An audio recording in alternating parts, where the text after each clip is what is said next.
예전에 제가 읽었던, 그래서 한번 소개했던 책이 있는데요, 스토리가 스펙을 이긴다, 그런 제목의 책이 있습니다.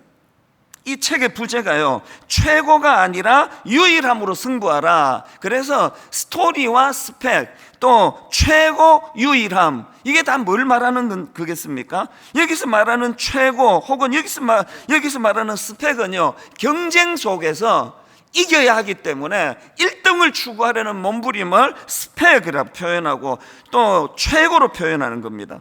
지금 온 나라가 지금 경쟁해가지고 1등 하려고 스펙 쌓아라, 이런 충고가 만연하는 이 땅에서 이 책에서는 스펙보다 중요한 건 너만의 독특한 스토리를 만드는 것이 중요하다, 이걸 이제 충고하는 게 이 책이거든요. 이 책의 저자 소개가 진짜, 저는 수많은 책의 저자 소개 글을 봤지만 이렇게 감동적인 저자 소개 글을 저는 본 적이 없습니다. 한번 들어보세요. 저자를 이렇게 소개합니다. 비교를 멈추자 구별되기 시작했고, 비교를 멈추자 구별되기 시작했고, 최고를 포기하자 유일의 길이 열렸고, 상품임을 포기하자 작품으로 변해갔고, 경쟁을 피하자 진정한 승리를 맛보았고, 업에 주목하자 직이 손 내밀었고, 이건 내가 뭔 뜻인지 지금도 잘 이해를 못하겠습니다. 업에 주목하자 직이 손 내밀었고, 그리고 마침내 기회가 찾아왔다는 사람. 이 책 저자가 계속 지금 반복되는 게 비교, 이게 스펙을 쌓는 거예요. 저 사람보다 내 스펙이 더 좋아야 되는데 스펙을 멈추자 구별되기 시작했고, 스토리는 더 아름다운 스토리도 없고 더 추한 스토리도 없습니다. 그냥 나만의 독특한 거예요. 새벽에 일어나가지고 제가 하나님과 스토리를 쌓는 게 그게 저만의 이게 노벨 문학상 감이어서가 아니고, 그냥 하나님과 저만이 쌓는 독특함이기 때문에 그 새벽이 좋은 거거든요. 최고를 포기하자 유일의 길이 열렸고, 1등을 해야 되는, 최고를 추구할 때는 느끼지 못했던 이 유일한 나만의, 그 다음에 이게 또 아름답잖아요. 상품임을 포기하자 작품으로 변해갔고, 오늘 사단은 여기 청년들에게 또 저 같은 기성세대에게 노리는 목표는 딱 하나예요. 여러분을 상품으로 전락시켜 버리는 거예요. 계속 값을 매기잖아요. 이게 싸구려라고. 작품은 가격으로 매기질 않습니다. 그 고유의 독특성이 있기 때문에 오늘 여러분 거기 놀아나시면 안 됩니다. 여러분 상품 아니에요. 그리고는 경쟁을 피하자 진정한 승리를 맛보게 되었고, 그리고는 마침내 기회가 왔다는 사람. 이거 이 책 저자 소개지만 이것이 저와 여러분의 소개이기를 바랍니다. 어떤 직종 또 뭘 하고 사느냐가 중요한 게 아니라, 이런 점에서 저는 우리의 신앙생활이 정말 하나님 앞에서 이런 스토리를 만들어가는, 그래서 스토리는 네버 엔딩 스토리라는 옛날에 그 유행가 그 가사도 유행가도 있었잖아요. 하나님과 내가 쌓아가는 스토리는요 끝이 없습니다. 정말 신기해요. 끝이 없습니다. 새벽마다 어떻게 그렇게 다양한 스토리로 인도해 가시는지. 그래서 저는 예전에 그 초등학교 때 여름 성경학교에서 배운 그 어린이 찬양으로 기억하는데요, 지금도 제가 가끔씩 흥얼거려요. 가사를 다 못 외우는데도. 작은 광주리에 모세를 알죠, 어두운 구덩이에 예레미야도, 큰 물고기 속에 요나도 알죠, 방주 속에 있던 노아 가족도 모두 만나보겠네, 천국에 가면 보겠네, 내 죄가 용서받아 자유케 됐네, 모두 만나보겠네, 천국에 가면 보겠네, 이 얼마나 즐거운 모임일까. 2절이 이렇게 시작해요. 크고 장사였던 삼손을 알죠, 기도할 줄 알던 엘리야 선지, 사자굴에 갇혀 있던 다니엘, 물맷돌로 거인 죽였던 다윗, 모두 만나보겠네. 천국에 가면 보겠네. 내 죄가 용서받아 자유케 됐네. 한 옥탑 올려 해야 되겠다. 모두 만나보겠네. 천국에 가면 보겠네. 이 얼마나 즐거운 모임일까. 제가요, 하여튼 난 청년들이 좋아요. 어른들 절대 박수 안 치거든요. 제가 한 번씩 지칠 때 이거 끝까지 외우지도 못해요. 왜 흥얼거리는지 아십니까? 제가 여기 나와 있는 작은 광주리의 모세, 어두운 구덩이의 예레미야, 큰 물고기 속의 요나, 방주 속에 있던 노아 가족, 또 크고 장사였던 삼손, 기도할 줄 알던 엘리야 선지, 사자굴에 갇혀 있던 다니엘, 물맷돌로 거인 죽였던 다윗, 사자굴에 갇혀 있던, 내가 다윗이라 그랬나요? 다니엘.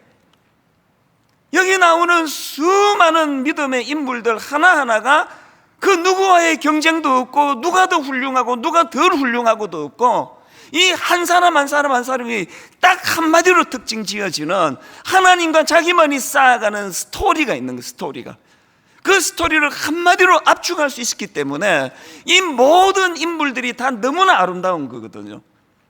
오늘 세상은 여러분 보고 경쟁하기 위하여 1등 해라, 1등 하려면 스펙을 쌓아야 한다. 제가 그 책에 보니까 믿어지지 않는, 초등학교 4학년 때부터 스펙 쌓는 것을 강요하는 그런 경우가 있다 그러네요. 그래서 오늘 본문 말씀을 이 각도로 이제 어제에 이어서 이제 이 각도로 본문을 제가 한 번 더 살펴보려고 했는데요. 자, 한번 보십시오. 창세기 12장 1절에서 여호와께서 아브라함에게 이르시되 너는 너의 고향과 친척과 아버지의 집을 떠나 내가 너에게 보여줄 땅으로 가라. 그랬더니 4절, 이에 아브라함이 여호와의 말씀을 따라갔고. 여러분, 여기 나와 있는 이에라는 접속사의 의미가 뭔지 아시겠습니까?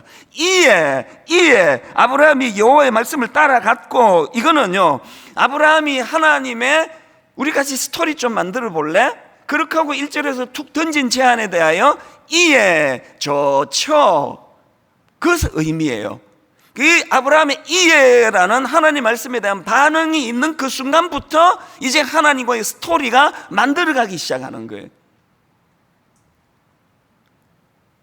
그래서 이제 오늘 첫날 우리가 하나님과 이제 오늘부터라도 인식을 못했다면 이제 스펙을 쌓는 신앙생활 말고 이제 하나님과 스토리를 만들어가는 이런 시간으로 우리가 한번 생각을 해본다면 그 스토리에 3가지 요소가 있다는 걸 기억하셔야 돼요.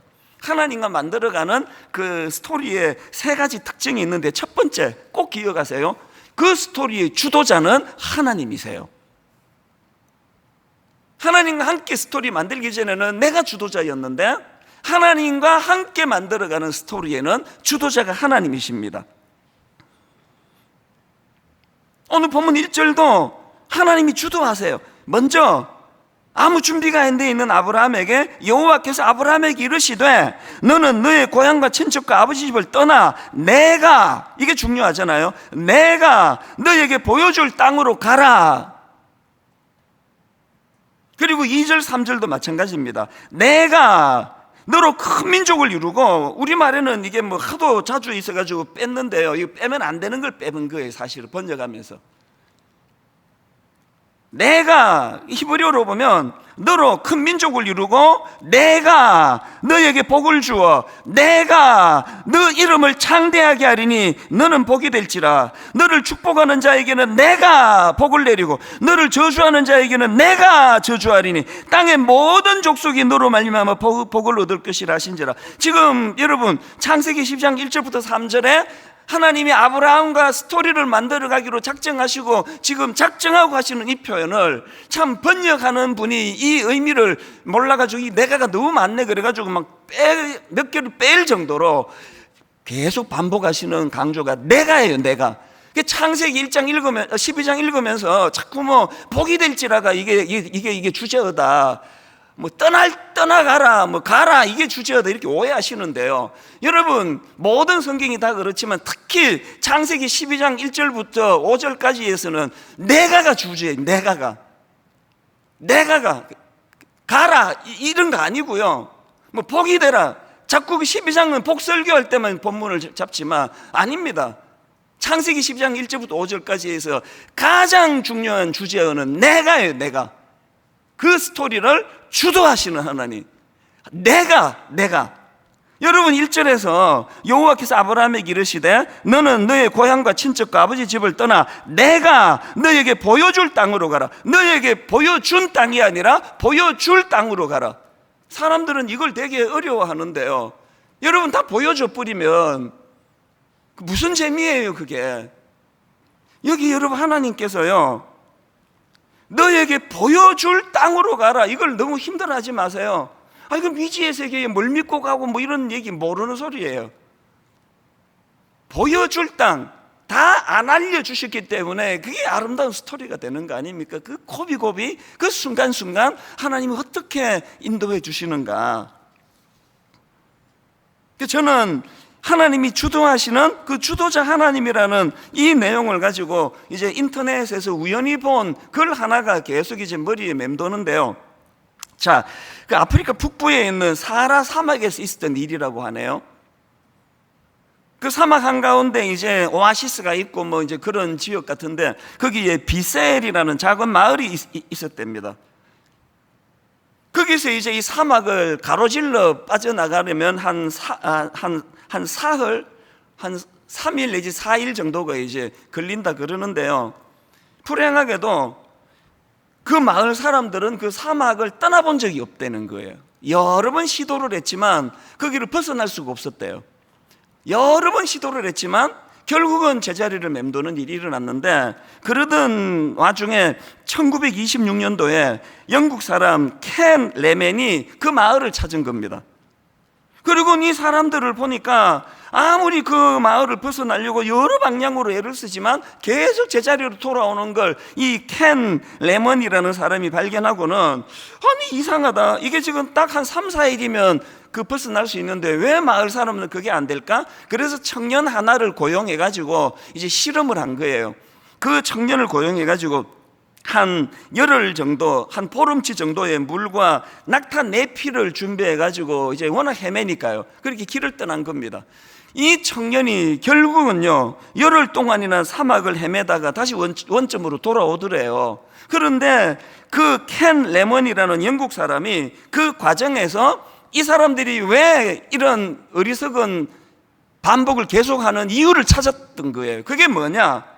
그 사람들이, 원주민들이 사막을 벗어나지 못한 결정적인 이유는 북극성의 존재를 몰랐다는 겁니다.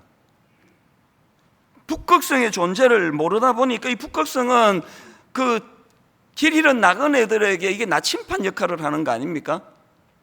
그래서 여러분, 그 다음이 중요해요. 이 켄 레먼이 그 청년에게 무슨 조언을 했느냐 하니까 사막을 빠져나가는 방법을 가르쳐 줄게. 이게 굉장히 중요한 이야기입니다. 낮에는 충분히 휴식을 취하면서 자라. 체력을 아껴라. 그리고 밤이 되면 북극성을 따라가면 된다. 오늘 여기 우리 청년들에게 제가 이 조언을 드리고 싶습니다. 여러분, 낮에 뭐가 잘 보이는 것 같고 낮에 멀리 있는 물체 다 보이는 것 같지만요, 진짜 결정적인 건 밤에 밖에는 안 보입니다. 별, 가장 먼 별, 낮에 안 보여요. 인생이 왜 이렇게 힘들다고요?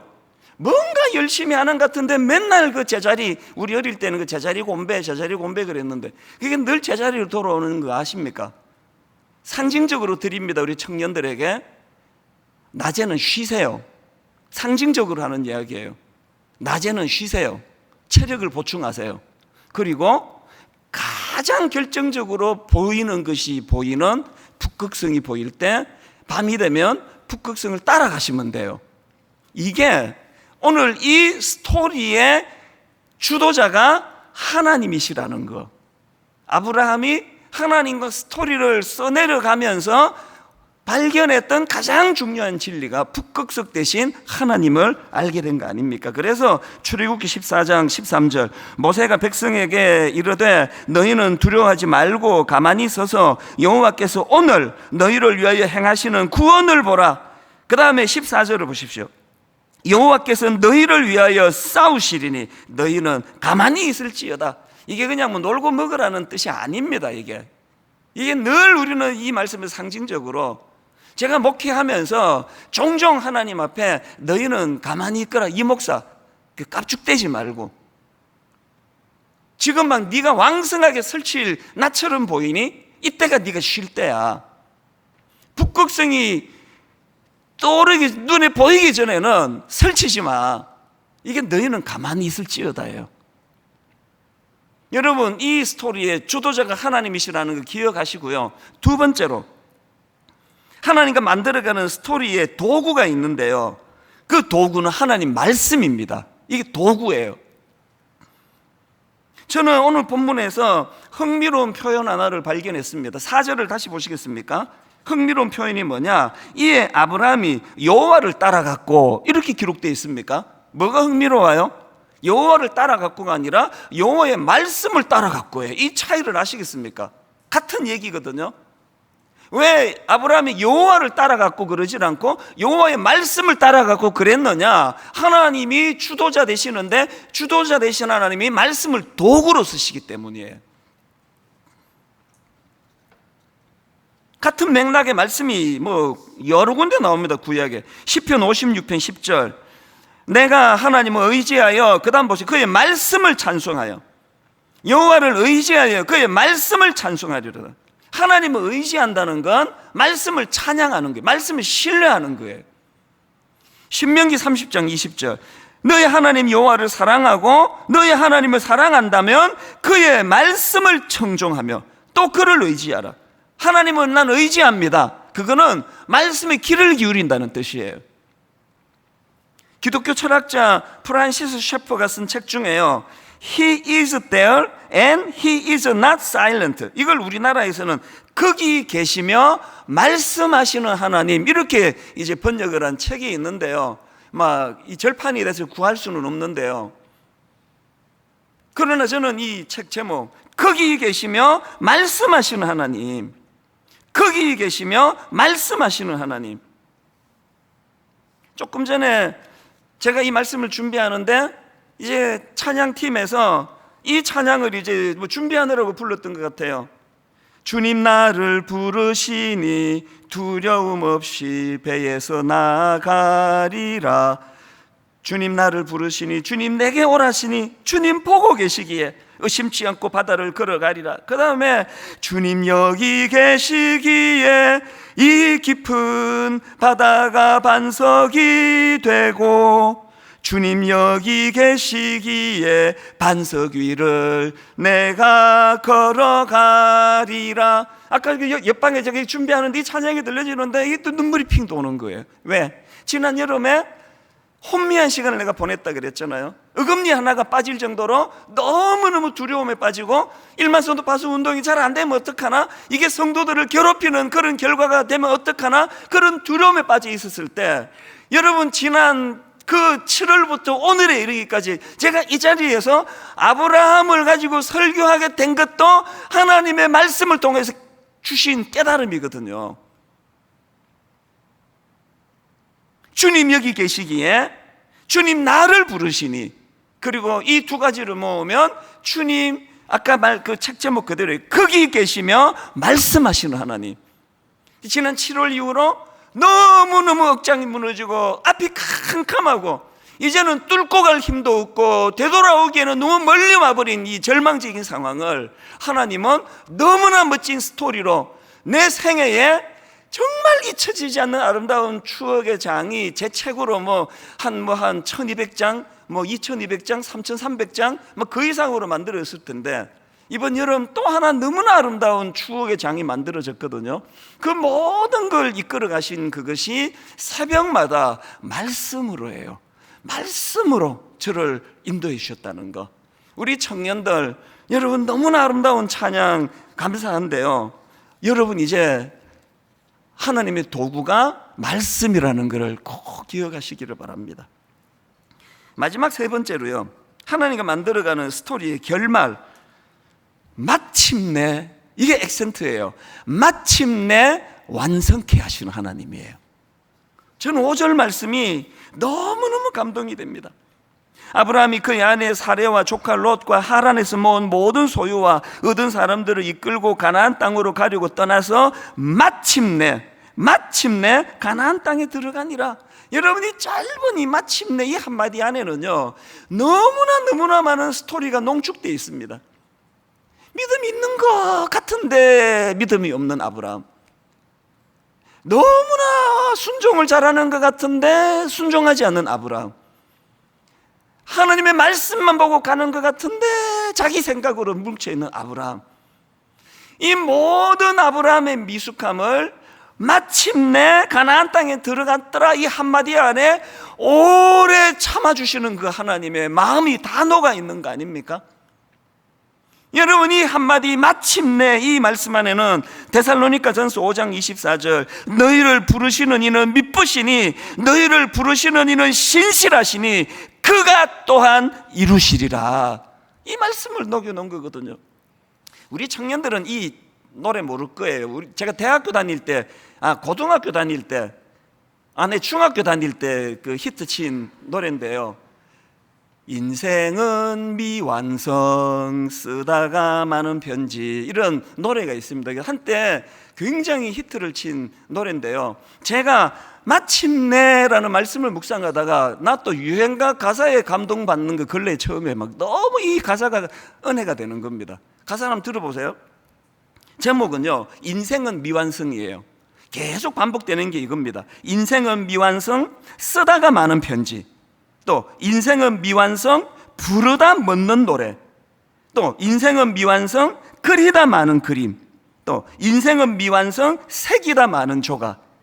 뭘 말하는지 아시겠죠? 우리 인생이 그런 거예요. 우리 인생이 죄성으로 인해서 우리는 우리 인생을 완성할 수 없습니다. 우리는 미완성 인생이에요. 그래서 쓰다가 많은 편지 같고, 부르다 멎는 노래 같고, 그리다 많은 그림 같고, 색이다 많은 조각 같은 게 이 가슴 아픈 미완성 인생이지만, 그런데 여러분, 저는 오늘 이 4절에서 마침내 가나안 땅에 들어갔더라 이 스토리를 주관하시는 하나님의 마침내를 보면서 이 노랫말의 액센트가 달라진 거예요. 달라진 액센트 한번 들어보시겠습니까? 부르지는 않을 거예요.